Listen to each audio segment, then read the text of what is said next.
సమర్పింతును నా జీవితం నీకే అంకితం.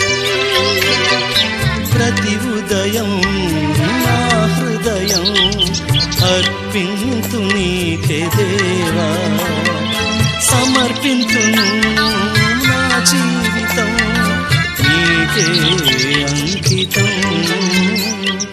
షమ్గార్ గారి జీవితం నీతో నాతో అంటున్న మాట. నిరాశలో ఉన్నామా, నిస్పృహలో ఉన్నామా, నిస్సహాయ స్థితిలో ఉన్నామా, ఓడిపోయిన పరిస్థితుల్లో ఉన్నాం, నిరీక్షలేని కలిగిన పరిస్థితుల్లో ఉన్నా, మన చుట్టుముట్టు కుటుంబంలో కానీ వ్యక్తిగతంగా కానీ ఏ సంఘంలో కానీ నిరాశ నిస్పృహ లాంటి పరిస్థితులు ఉన్నా, షమ్గార్ అనే వ్యక్తి వల్లే నువ్వు నేను జీవించగలుగుతున్నామా? దేవుడు పిలిచిన వెంటనే స్పందించాడు, ఒక అద్భుత కార్యాన్ని చేశాడు. ఆయనకు ఒక నిబద్ధత కలిగి, నియంత్రణ కలిగి, ఒక సవాలు విసిరాడు. వచ్చిన ఒత్తిడికి, వచ్చిన పరిస్థితుల్లో ప్రభావానికి నేను భయపడను, నేను భయపడను, వీళ్ళన్నిటికీ నేను వెనకకి వెళ్ళను. ఏ ఒత్తిడి వచ్చినా వీటిని ఎదుర్కొంటాను. ఏ పరిస్థితులు వచ్చినా ఒత్తిడికి కాదు, నేను పరిస్థితులను నియంత్రిస్తాను. ఆ సవాలు విసిరాడు ఒత్తిడికి, నేను దాన్ని ఎదుర్కొంటాను. మునికోల కర్రతోని ఫిలిస్తీయులని చంపగలిగిన వ్యక్తి నువ్వు నేను. పరిశుద్ధ గ్రంథంతోని సాతానుడిని మనం ఓడగొట్టలేమా? ఆలోచించాలి.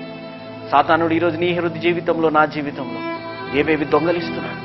కుటుంబంలో శాంతి, సమాధానాన్ని, ఐక్యతని, నీ విశ్వాస జీవితాన్ని, మనశ్శాంతిని దొంగలిస్తుంటే చూస్తూ ఎందుకు ఊరుకోవాలి? ఎందుకు మన జీవితాలు ఇలాంటి పరిస్థితుల్లో వస్తున్నప్పుడు మనకు నచ్చని పరిస్థితులే, కానీ అయినా ఎందుకు నచ్చకపోయినా ఆ విధంగానే నిశ్శబ్దంగా ఉంటున్నాం? ఎందుకు మనం చేయవలసింది ఎందుకు మనం లేకపోతున్నాం? ఎందుకంటే మనల్ని మనం దేవుడి చేతులకు అప్పచెప్పలేకపోతున్నాం. ఈరోజు మనల్ని మనం దేవుడి చేతికి అప్పచెప్పగలుగుతాం. ఈరోజు షమ్గార్ వాళ్ళ వలె పరిస్థితులు తాత్కాలికమే, నా దేవుడు శాశ్వతం అనే విశ్వాసపు అనుభవంలో నువ్వు నేను జీవించాలి అనే ఆశ కలిగి ఉందా?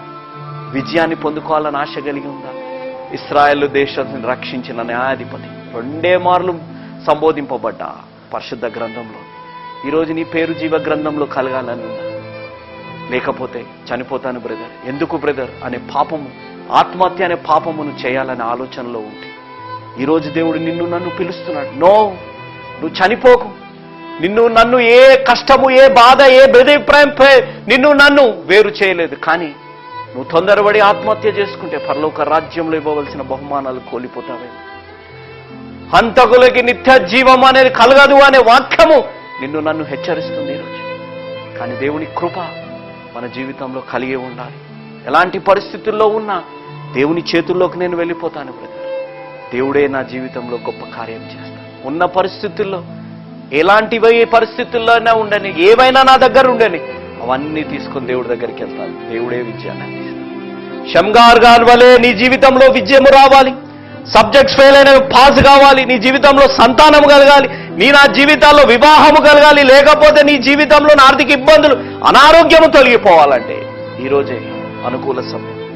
ఇదే రక్షణ దినం. ఉన్న పాటున, ఉన్న చోటున మన పాపాలని మనం ఒప్పుకోగలిగితే, దేవుణ్ణి మన సొంత రక్షకునిగా అంగీకరించగలిగితే, ఏ డిప్రెషన్, ఏ నిరాశ, నిస్పృహ నుంచైనా దేవుడు నిన్ను బయటకి తీసుకొని వచ్చి షమ్గార్కి ఇచ్చిన విజయాన్ని నీ జీవితంలో సాతానుడిపై ఇవ్వాలని, నీ జీవితంలో ఉన్న పరిస్థితులపై ఇవ్వాలని ఆశ కలిగి ఉన్నాను.